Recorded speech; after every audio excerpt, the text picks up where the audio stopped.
This story is titled, Ex-Wife Demands My Life-Saving Cancer Treatment Money to Buy Her New Stepson a Sports Car. When I refused, she dragged me to court and regretted it. Hey everyone! Before we jump into today's video, I need your help. We've noticed the channel is losing some traction, and subscribing is one of the best ways you can support us. It's quick, free, and it helps us keep bringing you awesome content. Your support means the world. Let's keep this channel growing together. Thanks so much. Now let's start the video. Hey guys, I never thought I'd be here spilling my life story like this, but honestly, I need to get this off my chest. Not too long ago, I, 34 male, thought I had my life together. Nothing fancy, just a solid middle-class setup.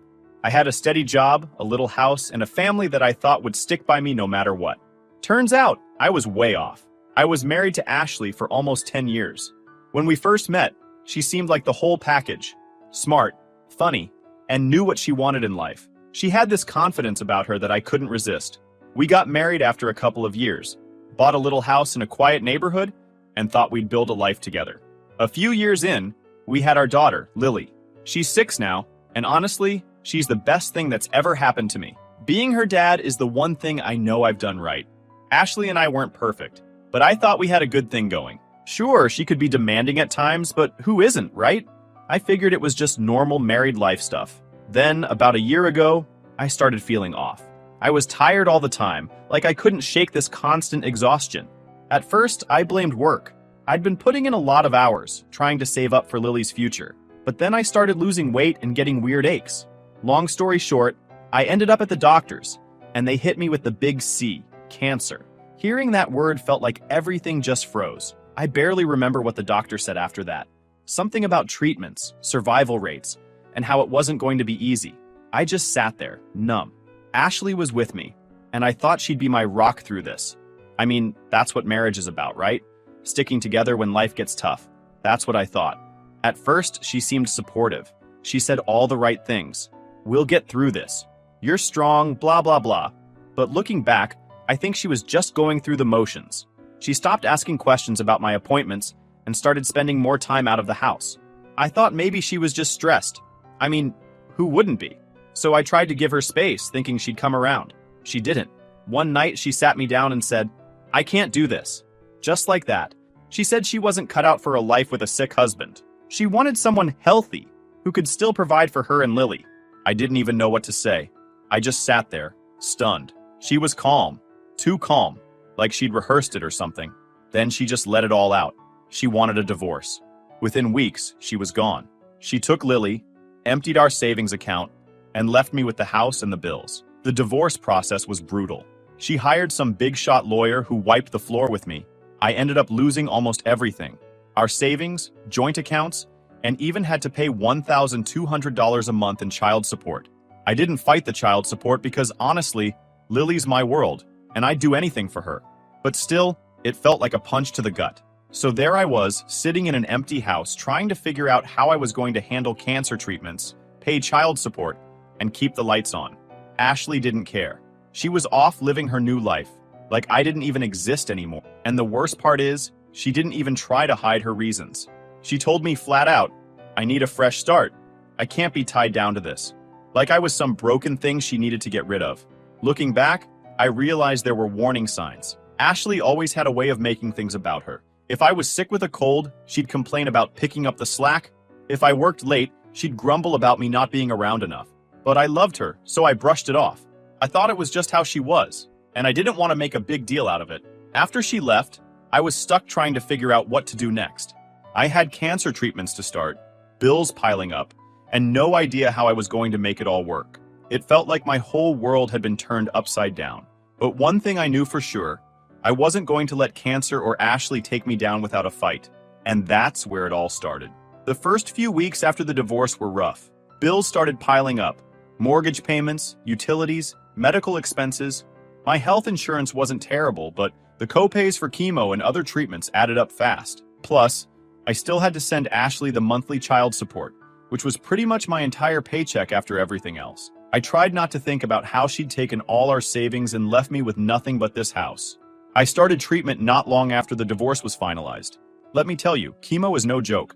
I thought I was tired before, but this was a whole new level of exhaustion. I'd come home from the hospital, collapse on the couch, and barely have the energy to move. Some days, even getting up to make a cup of tea felt like running a marathon. But I kept pushing through because I didn't have a choice. I wasn't just fighting for me, I was fighting to be there for Lily. Ashley, on the other hand, was living her best life. She remarried within a few months, which wasn't a huge surprise. She'd always been the type to move on quickly when things got tough. From what I heard, her new husband was loaded, which explained why she wasn't in any rush to get a job or contribute financially. She'd send me the occasional text about Lily, mostly to ask for extra money for essentials like new clothes or school supplies. But other than that, she was radio silent. At first, I tried to be civil. I didn't want to make things harder for Lily, and I figured Ashley would eventually come around and realize how unfair she'd been. But she didn't. Every time I tried to talk to her about splitting the costs for Lily's needs or, maybe giving me a break since I was literally fighting for my life, she'd shut me down. "You're her father," she'd say. "It's your responsibility." Like she hadn't just taken everything and left me in the dust. I didn't want to tell anyone what was going on. I was embarrassed, honestly. I felt like I'd failed, not just as a husband, but as a father. But one day, I was sitting at work, staring at my growing pile of medical bills, and my coworker Emma noticed something was up. She sat down next to me and asked if I was okay. I guess I must have looked pretty rough because I ended up spilling everything. The cancer, the divorce, the financial mess, everything. Emma listened without interrupting, and when I was done, she said, "We're going to figure this out. You're not alone in this." I didn't think much of it at the time, but a few days later, Emma and some of my other coworkers surprised me with an idea. They wanted to start a local fundraiser to help cover my medical expenses. At first, I was hesitant. I didn't want to feel like a charity case, and I wasn't sure how people would react. But they insisted, and honestly, I didn't have a better solution. So I let them go for it. They started small, organizing bake sales and yard sales to raise money. Then someone suggested setting up a GoFundMe page. Within days, the campaign started gaining traction. People I barely knew were donating and sharing my story on social media. My coworkers wrote updates about my battle with cancer, and they didn't hold back. They talked about how I was trying to stay strong for my daughter and how much I needed the community's support. It was overwhelming in the best way. I remember the day we hit $10,000. I sat in my living room and just broke down. For the first time in months, I felt like I could breathe again. The donations kept coming, and before I knew it, we'd raised $30,000. It was more than I ever could have hoped for, and it gave me the chance to focus on my treatment without constantly worrying about how I was going to pay for it. I posted a video on the GoFundMe page to thank everyone who donated. I tried to hold it together, but I was so emotional I could barely get the words out. The support meant everything to me. It wasn't just the money. It was knowing that people cared, even when Ashley clearly didn't. Of course, Ashley found out about the fundraiser. At first, she didn't say anything, but I could feel the storm brewing. I should have known she wouldn't stay quiet for long. Things were starting to turn around. But Ashley ? She wasn't about to let me have that moment of peace. Of course, Ashley had to come along and ruin the moment. At first, it started with a random text. I remember it clear as day because I hadn't heard from her in weeks, except for the usual child support reminders, of course. This time, it was different. She wrote, "Hey, saw your fundraiser. Congrats on raising so much money. Can we talk?" I stared at my phone for a while, trying to figure out what she meant by, "Can we talk?" Knowing Ashley, it wasn't going to be a friendly chat. I ignored it, hoping she'd let it go. But nope. The next day, she called. I didn't answer, so she left a voicemail. In her usual entitled tone, she said, "We need to discuss how you're going to share some of that GoFundMe money. It's only fair, considering our daughter could use some of it too." I couldn't believe it. Share? With her? After she drained our savings and left me high and dry? I called her back, and it was one of the most frustrating conversations I've ever had. She didn't even try to sugarcoat it. She said her new stepson, she remarried super quick, had been wanting a sports car, and since I'd raised so much money, it was only fair to use some of it for him. I was dumbfounded. "This money is for my cancer treatment, Ashley," I said, trying to stay calm. "It's literally the only way I can afford to keep living." She responded, "You're still alive, aren't you? If you can pay for chemo, you can spare a little for the kids." The kids. She actually lumped her new stepson, who I've never even met, into the same category as Lily. I told her no. Flat out number. That money wasn't hers to touch. She didn't take it well. She called me selfish, accused me of using my cancer as a pity card, and then hung up on me. Ashley has never been the type to back down when she wants something. Over the next few weeks, she bombarded me with calls and texts. She said I owed her for all the years she spent putting up with me. and that it was only fair to give back now that I had extra money. It was insane. When I kept ignoring her, she upped the ante. One morning, I opened my front door and found a legal notice waiting for me. Ashley was suing me, claiming I'd hidden assets during the divorce, specifically the GoFundMe money, and that I was in contempt of our settlement. She wanted half of it, even though the fundraiser happened after the divorce was finalized. I felt sick, like, actually nauseous. Wasn't it enough that I was battling cancer and barely making ends meet? Now I had to deal with this nonsense too? I called my lawyer, the same guy who helped me during the divorce. When I told him what was going on, he actually laughed. "She's lost it," he said. "There's no way she has a case." Still, I was stressed. Even if her claims were ridiculous, the thought of going back to court made me anxious. I was already stretched thin, emotionally and physically. My hair was falling out from chemo. I was constantly exhausted, and now I had to fight off Ashley's ridiculous lawsuit. But I wasn't about to let her bully me into giving her what she wanted. Not this time. My lawyer and I started preparing for the hearing. We gathered every piece of evidence we could. Medical bills, documentation from the GoFundMe page, proof that the fundraiser happened months after the divorce was finalized. We even got statements from some of the donors who knew me personally. Meanwhile, Ashley kept trying to rally support. She even dragged her new husband and her parents into it, telling anyone who'd listen that I was hoarding money while she was struggling to provide for Lily. It was laughable. Everyone in our community knew the truth. They'd seen the fundraiser, read the updates, and knew how much I was fighting to stay alive. Ashley's sob story didn't hold much weight, but that didn't stop her from trying. But here's the thing. Ashley underestimated just how much the community was behind me. The judge assigned to our case actually recognized my name from the GoFundMe. Turns out he donated anonymously and remembered my story. That little detail ended up making a huge difference. On the day of the hearing, I sat nervously at the defendant's table. Ashley waltzed in, her new husband trailing behind her, both of them looking like they'd stepped out of a catalog. Her lawyer was the picture of arrogance, and I was already bracing for the worst. As the hearing began, Ashley's lawyer launched into his opening argument, claiming I'd misrepresented my finances during the divorce. "Your Honor," he said, "my client has reason to believe the defendant concealed significant assets during their divorce proceedings, assets that could have been used to support their child, and by extension, the family." He then gestured toward Ashley, with what I'm sure he thought was a sympathetic smile. This is a mother simply trying to provide for her child. My lawyer didn't even flinch. When the judge asked for specifics, Ashley's lawyer doubled down, referencing the GoFundMe page. "The fundraiser," he said, "is evidence of premeditation.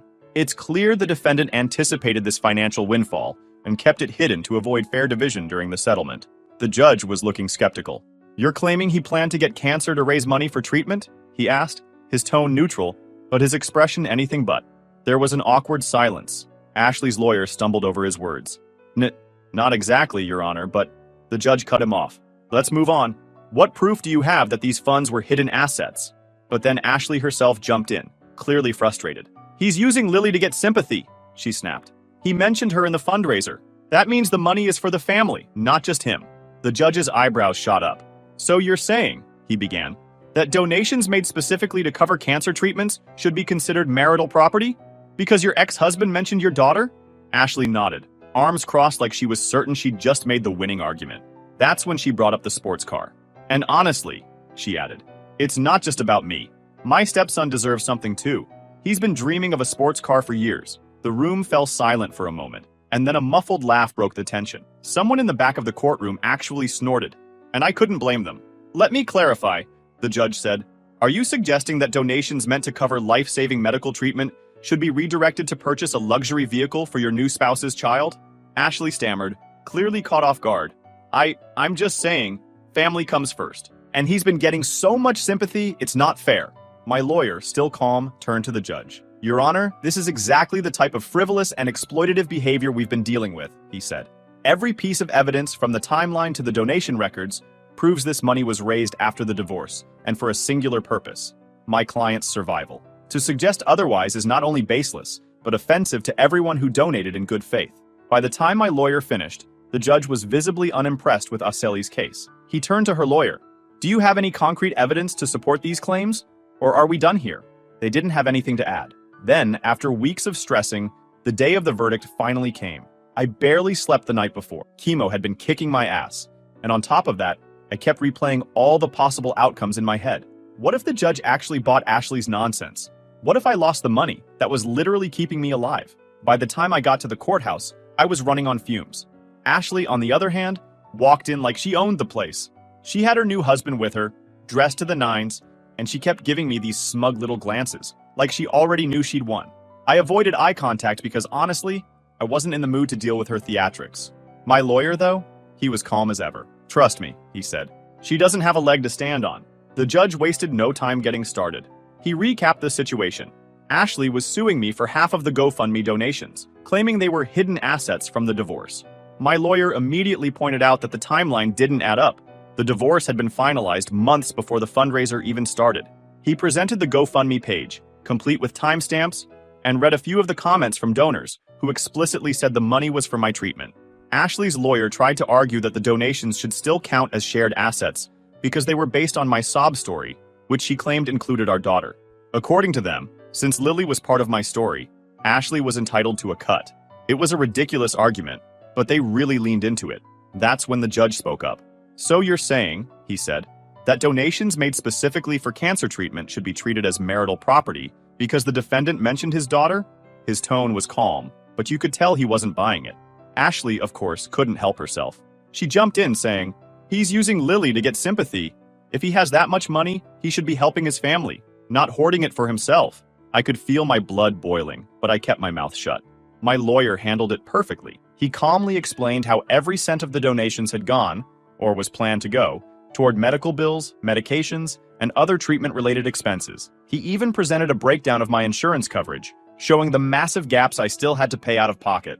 The judge looked at the paperwork, then turned back to Ashley. "Do you have any proof," he asked, "that these funds were hidden or improperly obtained during the marriage?" She launched into this emotional spiel about how hard her life had been since the divorce. She talked about raising Lily alone, which was laughable since she'd taken most of our savings and remarried a guy with money, and how her stepson had been dreaming of a sports car for years. She actually said, "It's not just about me, it's about the kids." The judge's expression was pure disbelief. "Are you seriously suggesting," he said, "that your stepson's desire for a sports car outweighs the defendant's need for life-saving medical treatment?" Ashley tried to backtrack, mumbling something about family priorities, but the damage was done. The judge wasn't having any of it. He asked her lawyer if they had any solid evidence to support their claims, but they didn't. Then it was my turn to speak. The judge asked me to explain how the fundraiser came about and what the money was being used for. I told him about my co-workers, my friends, and how the community had come together to help me when I was at my lowest. I explained how the donations had literally saved my life, allowing me to afford chemo and stay afloat while paying child support. I was trying to keep it together, but I could feel my voice shaking. The whole courtroom was quiet as I finished. Even the judge looked a little emotional. "Thank you for sharing," he said.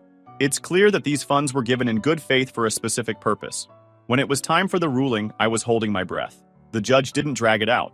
He dismissed Ashley's motion with prejudice, meaning she couldn't bring up the same nonsense again. He stated that the GoFundMe money was not marital property, that it had been donated specifically for my medical treatment, and that Ashley had no claim to it whatsoever. But that wasn't all. The judge went a step further and ordered Ashley to pay my legal fees, citing her frivolous and exploitative attempt to seize funds intended for life-saving care. He also reduced my child support payments, acknowledging my medical condition and financial strain. When he announced the reduced payments, Ashley's face turned bright red. "That's not fair," she shouted. "I'm raising his daughter." The judge stayed calm and reminded her that she'd taken the majority of our savings in the divorce, and that my income was now severely limited. He wasn't buying her act, and it was glorious. By the time the hearing ended, I felt like a weight had been lifted off my shoulders. Ashley stormed out of the courtroom, dragging her husband behind her. He looked more embarrassed than anything, like he couldn't believe he'd hitched his wagon to someone so entitled. That day was a turning point for me. The donations were safe, the child support was manageable, and Ashley's ridiculous claims had been shut down. My lawyer patted me on the back as we left the courthouse. "You deserve that win," he said. And for once, I actually believed. You'd think after getting shut down so hard in court, Ashley would take the L and move on. But nah, that's not how she operates. If there's one thing I've learned about her over the years, it's that she doesn't know how to quit, even when she's dead wrong. It started with her blowing up my phone. I got texts, voicemails, you name it. At first, it was the same old stuff. "You're selfish. You're ruining Lily's life. I can't believe you'd put yourself over your own family." I ignored her because, honestly, I was done wasting energy on her nonsense. But then she started twisting the narrative. She went full PR mode, telling anyone who would listen that I was hoarding money and refusing to help our daughter. She conveniently left out the part where the judge ruled in my favor and the money was strictly for my medical bills. I heard through the grapevine that she'd been telling her new husband's family I was some deadbeat dad who couldn't even pay child support on time. The funny thing? Everyone saw right through her. Our town isn't huge, and word travels fast. People knew about the fundraiser and why the money was raised. They knew about the court case too. Ashley tried to rally sympathy, but most people just saw her for what she was, greedy and entitled. But she didn't stop there. Oh no, she started trying to manipulate Lily. Now let me say this. I've always tried to keep Lily out of the drama. She's only 6, and she doesn't deserve to be caught in the middle of her mom's nonsense. But Ashley didn't seem to care. She started telling Lily things like, Daddy doesn't want to help us anymore, and Daddy only cares about his money. I know this because Lily started asking me questions during our visits. Stuff like, do you not want to help Mommy and me anymore? Hearing that broke me. I sat her down and explained as best as I could that I was doing everything I could to take care of her. I told her that even though Mommy and Daddy don't live together anymore, we both love her very much. I didn't badmouth Ashley, tempting as it was, because I didn't want to confuse Lily or make her feel torn between us. But it killed me that Ashley was using her like that. Around this time, I started seeing small signs that Ashley's perfect new life wasn't as perfect as she wanted people to think. Her new husband, the rich guy she married right after the divorce, turns out he wasn't as loaded as she made him out to be. From what I heard, his business wasn't doing so great, and money was tight. Suddenly, Ashley's demands for more money started to make a lot more sense. She even sent me a long, rambling email at one point, saying she'd forgive me if I'd reconsider giving her some of the fundraiser money. She threw in every guilt trip in the book. Lily deserves a stable home. You have no idea how hard it is to raise a child on my own. And even, I only asked for the car because my stepson deserves a good life too. I didn't respond. What was there to say? But one afternoon, I was at home recovering from a particularly rough chemo session when there was a knock at my door. I wasn't expecting anyone, so I dragged myself to the door. And who do I see standing there? Ashley. She looked annoyed, like I was the one inconveniencing her. Before I could even say hello, she started going off about how unfair everything was. You've got this house, you've got all this money from the fundraiser, and I'm stuck trying to make ends meet, she said. How can you be so heartless? I stared at her, completely dumbfounded. Heartless? I said. You left me when I was at my lowest, took everything we had, and now you're blaming me because your new life isn't working out the way you wanted? She didn't like that. She started yelling, saying I wasn't being a good co-parent, and that I was setting a bad example for Lily. I tried to keep my cool, but the stress of everything, the cancer, the court case, the constant harassment, just got to me. Ashley, I said, staring her in the eye, this money is keeping me alive. I'm fighting to stay here for Lily, to be her dad. And you're standing here demanding I give it to you for a sports car? Do you even hear yourself? That shut her up for a second. Then she muttered something about how she was done with me and stormed off. I watched her get into her car and drive away, and for the first time, I actually felt sorry for her. Not because she deserved sympathy, she didn't, but because it was clear she was never going to be happy. No amount of money or things would ever be enough for her. And that's where things stand right now. I know my life's a lot to handle at the moment, but I'm doing my best to hold my ground. If anything new comes up, I'll be sure to keep you guys updated. Final update. Hey everyone! I was binge reading all your comments in the past few days, and I really appreciate your compassion and support. It means a lot. Here's the update you've been waiting for. Better late than never. So, after Ashley's little doorbell drama, I half expected her to pull another stunt, but to my surprise, she finally backed off. Maybe she realized she wasn't getting anywhere, or maybe her new life was too much of a mess for her to keep bothering me. Either way, the silence was golden. I finally felt like I could focus on myself and what mattered.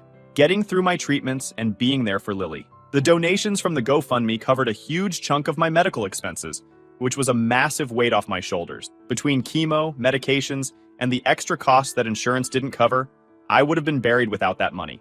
Every time I sat in the chemo chair, I thought about the people who had my back. My coworkers, friends, neighbors, even strangers who donated or shared my story. It reminded me I wasn't fighting alone, even if it felt like it sometimes. Lily is my biggest motivation to keep going. She doesn't fully understand what happened, but she knows Daddy doesn't feel well and needs to go to the doctor a lot. I make sure our visits are special, even if I don't have the energy to do much. As for Ashley, she struggles to pay the legal fees the judge had ordered her to cover. Karma, I guess. She'd tried to take me to court thinking she'd walk away with a payday, but instead, she ended up with more bills. The cherry on top? The child support reduction hit her hard. She has been so used to that steady $1,200 every month, and now that it was cut down significantly, she has to tighten her belt. I'd be lying if I said I didn't feel a little satisfaction over that. The whole court fiasco became a bit of small-town gossip. People couldn't believe Ashley tried to take my cancer fundraiser money for a sports car. I heard a few people jokingly refer to her as Sports Car Ashley. I didn't spread it around, but I won't lie. I didn't correct anyone either. She dug her own grave, and now she has to deal with it. But as much as I wanted to bask in the victory, I didn't have the energy to hold on to bitterness. Cancer has a way of putting things in perspective. I am too focused on surviving and being there for Lily to waste time worrying about Ashley and her choices. She'd already taken so much from me.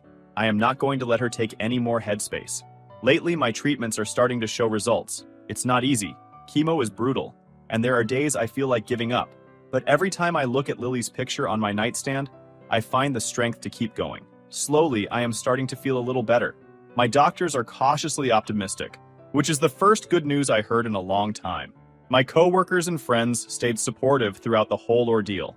They didn't just raise money for me, they checked in regularly, dropped off meals, and even helped with house repairs when I was too sick to do them myself. Their kindness is keeping me grounded. It's funny how people you never expected to step up can surprise you in the best way. As for Lily, I made a promise to myself to protect her from all the drama. She's just a kid. She doesn't need to know the details of what went down between her mom and me. I don't want her to feel torn or confused, so I am focusing on making our time together as normal and happy as possible. I want her to see me as her dad, not a sick person. Ashley and I still have to communicate about Lily, but I keep it strictly about her needs. When she tries to bring up anything else, like money or her latest sob story, I shut it down immediately. I honestly don't have the energy for her games anymore, and she seems to get the message. Maybe losing in court knocked some sense into her, or maybe she's just too embarrassed to keep pushing. Either way, she stays out of my business, and I am happy to keep it that way. And guess what, guys? I just finished my last round of chemo. It feels surreal. I still have a long road ahead, but knowing I have made it through the hardest part gives me hope. My doctor said my prognosis was improving, and I'm finally starting to think about the future. Not just surviving, but actually living. Looking back, the whole ordeal with Ashley showed me who was really in my corner and who wasn't. It taught me to stand up for myself, even when I felt like I had nothing left to give. And most importantly, it reminded me how much I have to fight for. Lily, my friends, and my own damn life. I'm still here, still standing, and still pushing forward. And that, my friends, is something no one, not cancer, not anyone, can take away from me. Thanks for sticking until the end. Wish me luck.